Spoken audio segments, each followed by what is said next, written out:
नमस्कार विद्यार्थी मित्रांनो, रॅशनल आणि इरॅशनल नंबर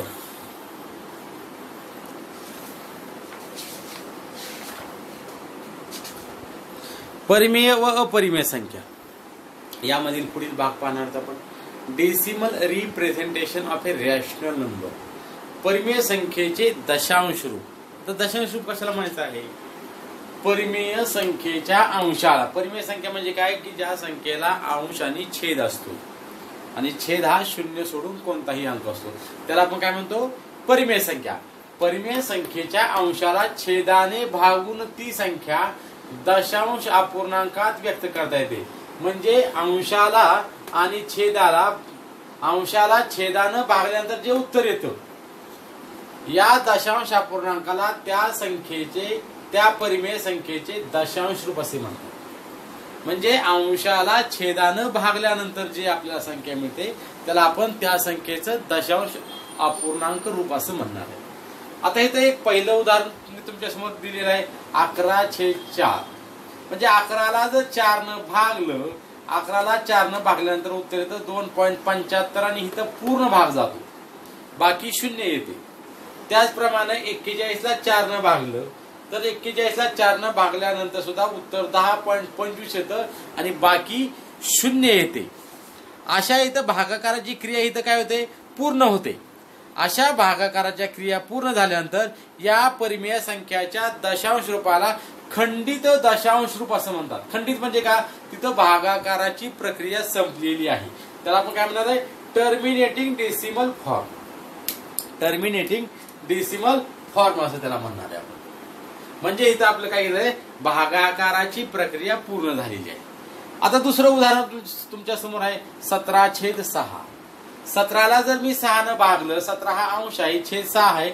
17ला जर 6 भागल्यानंतर उत्तर येतं 2.8333. म्हणजे इथं हा भागाकाराची प्रक्रिया पूर्ण होत नाही आणि जी बाकी आहे ती 0 येत नाही.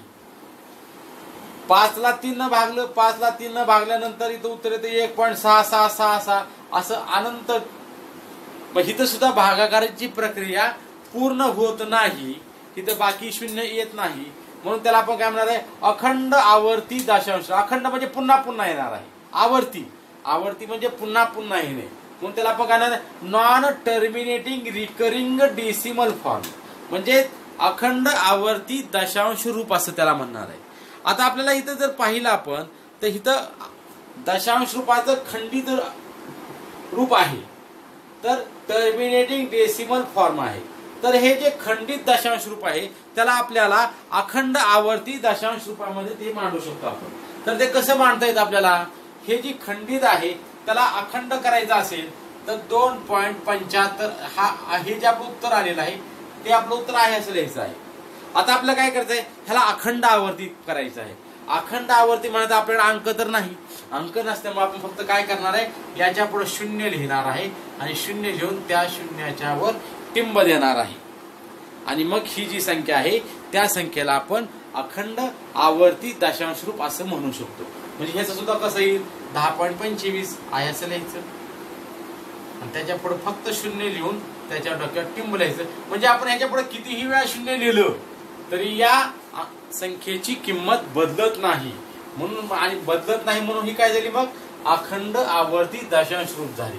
म्हणजे हे जे सुद्धा काय झालं? अखंड आवर्ती म्हणजे 000 पुन्हा पुन्हा पुन्हा किती वेळा लिहिलं तरी त्या संख्येची किंमत बदलत नाही. तर हे पूर्व तयारी परिमेय संख्येचे दशांश रूप तुम्हाला सांगितलेलं आहे. Practice set 1.3. Write the following rational numbers in a decimal form. खालील परिमेय संख्येचे दशांश रूप लिहा. तर दशांश रूप लिहायचं म्हणजे काय करायचं? पहिलं उदाहरण लिहिलेलं मी 9/37 9/37. अंशाला छेदानं भागायचं आहे म्हणजे 37 9ला भागायचं आहे. आता 37 9ला भागायचं आहे. कसं भागायचं आणि त्याचं दशांश रूप कसं येणार आहे ते आता आपण पाहणार आहोत. व्यवस्थित लक्ष द्या. तर आता 37 9ला भागायचं आहे म्हणल्यानंतर आता 9ला 37 भाग जात नाही. 9 हा एकच अंक आहे, एकच स्थानचा अंक आहे. याची किंमत 9 आहे, याची किंमत 37 आहे. मग आता आपल्याला काय करायला भाग बसत नाही म्हणून भाग बसला शून्याचा आणि दशांश चिन्ह द्यायचं. दशांश चिन्ह दिल्यानंतर त्याच्या पुढे आपण काय घेणार आहे, एक शून्य घेणार आहे दशांश चिन्ह दिल्यानंतर. आता 37 न आपल्या 90 ला भागायचं आहे. आता भागाकार कसा करायचा जरा व्यवस्थित बघा, अगदी साधं सोपं आहे. इथं आहे 90, इथं आहे 37. 37 म्हणजे मी तो परिमेय 40 म्हणतो. 40 दुने 80 म्हणजे आपला इथं 2चा भाग बसेल. कितीचा भाग बसेल, 2चा भाग बसेल. 7 दुने 14 ला, 4 हातच्याला 1, 3 दुने 6 ने 7 वजाबाकी करायची आहे. कसा भाग बसला आपण बघितलेला आहे. आता शून्य आहे, शून्य म्हणजे 10तून 4 गेले, 6 राहिले, हातचाला 1, 7 आणि 1 8, 9तून 8 गेले, 1 उरलेला आहे. आता उत्तर आले म्हणजे बाकी आलेले 16. आता आपण ह्याच्यावर पुढे आपण घेणार आहे शून्य, दशांश चिन्ह दिल्यामुळे. आता इथं 37 आहे, इथं आहे 160. मी मगाशी तुम्हाला म्हणल्याप्रमाणे आपण एक थोडक्यात भाग घालवण्यासाठी विचार करायचा. 40 आहे, 40 नंतर भागला पण 4 चौक 16 म्हणजे 4चा भाग बसू शकतो. 37 ही किंमत 40 पेक्षा कमी आहे म्हणजे निश्चितच 4चा भाग बसणार आहे. 7 चौक 28 ला 8, 7 चौक 28 8, हातचे आले 2, 3 चौक 12, 12 आणि 2 14.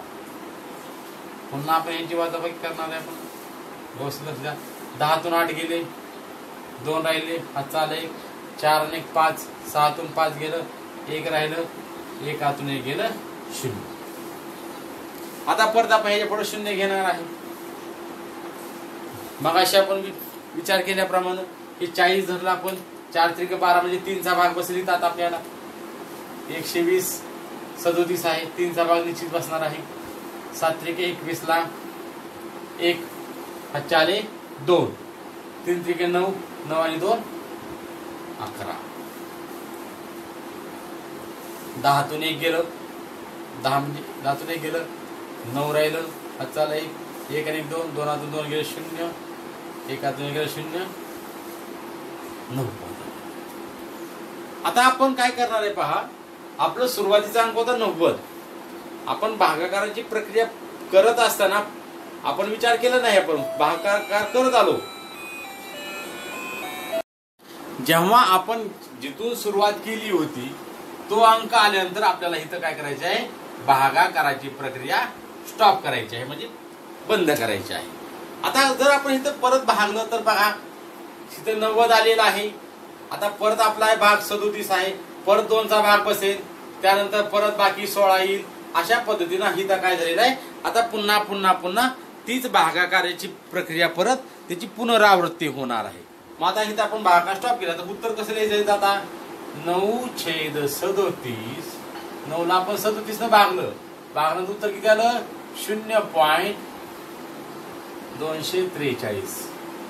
आता यापूर्वी तुम्हाला सांगितलं होतं मी एक आपण ख्याच्यापूर्वी काय केलं होतं 0 देऊन त्यापुढे टिंब लिहिलं का तर तिथं एकच अंक होता.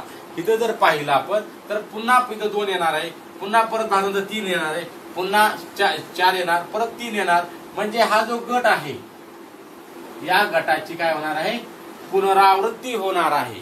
जेव्हा एकापेक्षा जास्त अंकाची पुनरावृत्ती होते तेव्हा आपण त्या संख्येच्या डोक्यावर बार म्हणजे रेषा ओढतो, म्हणजेच त्या गटाची पुनरावृत्ती होणार आहे. म्हणजेच या संख्येचं दशांश रूप आलेलं आहे 0.243. दुसरं उदाहरण आपण लिहिलेलं आहे 18/42. आता मागाचं उदाहरण होतं 9/37. त्या 9 न 37 ला भाग जात नव्हता आणि 37 न 9 ला भाग जात नव्हता किंवा त्या दोन्ही संख्या कोणत्याही पाड्यात नव्हत्या. आता इथं जर पाहिलं आपण 18/42 आहे म्हणजे आपण 42 न 18 ला भागायचं आहे. पण 42 न 18 ला भागण्यापूर्वी आपण जर विचार केला तर 18 आणि 42 कोणत्या पाड्यात आहेत तर 6च्या पाड्यात दोन्ही संख्या आहेत. म्हणजे आपण त्याला आणखी त्याचं आधी संक्षिप्त रूप करू शकतो. म्हणजे पहा 18/42 म्हणजे 6 ते 18 6 7 42 म्हणजे हेच उत्तर किती आलं 3/7. म्हणजे आपल्याला 3/7 या संख्येचं दशांश रूप द्यायला आपल्याला सोपं पडेल.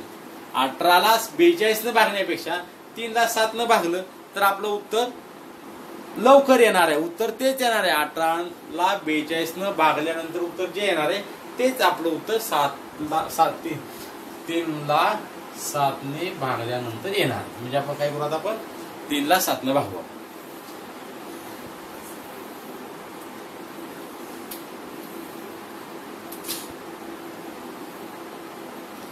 बघा प्रमाणे आता 7 न 3ला भाग जात नाही. भाग बसला शून्याचा. दशांश चिन्ह दिलं वरून घेतलं 0. 7चा पाढा आपल्या येत असतो. 7 चोक 28.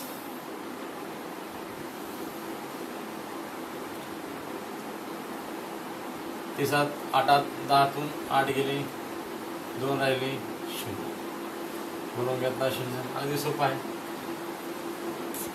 7 त्रिक 21. 3चा भाग बसत नाही. 7 दुने 14. 20तून 14 गेले 6 राहिले वरून घेतला 0. 7 आहे. 7 8 56. 7 9 63. मग किती भाग बसेल? 7 8 56. उरलं 4 वरून घेतला 0. 7 5 35. 7 चोकून 42 म्हणजे 5चा भाग बसेल. 7 5 35.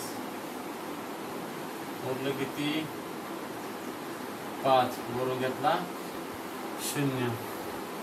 7 7 49.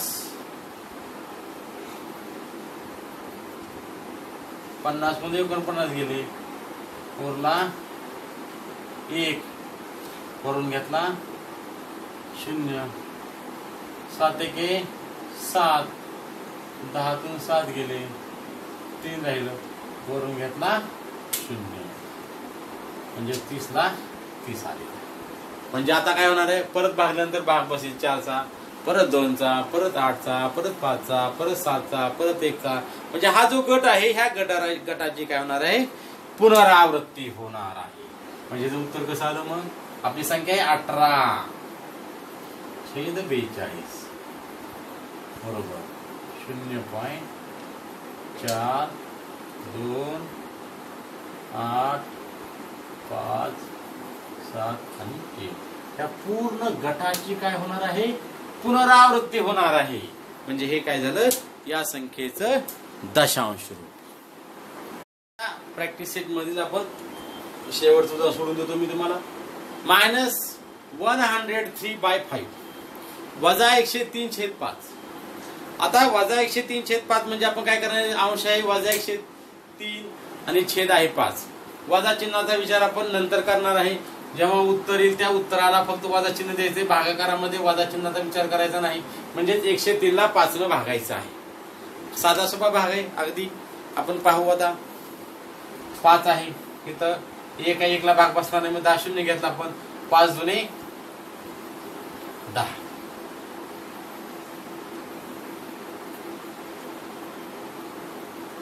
10तून 10 गेले 0. 10तून 10 गेले 0. आता वरून घेतला आपण 3 घेतलेला. वरून किती घेतला आपण? 3. आता 5 न 3ला भाग जातो का? नाही जात. म्हणून भाग बसला शून्याचा. भाग बसला शून्याचा. आणि आपण मग काय करणार आहे?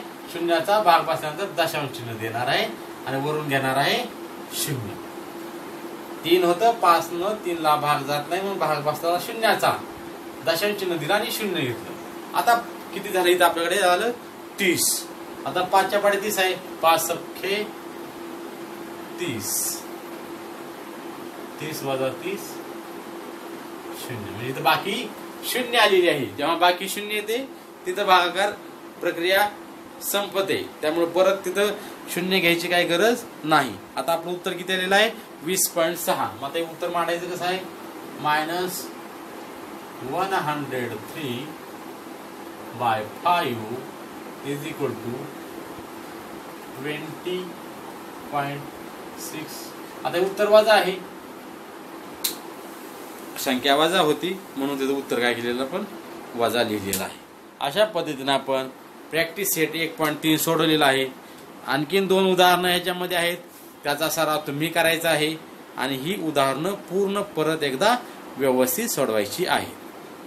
1.4 पुढील भागामध्ये.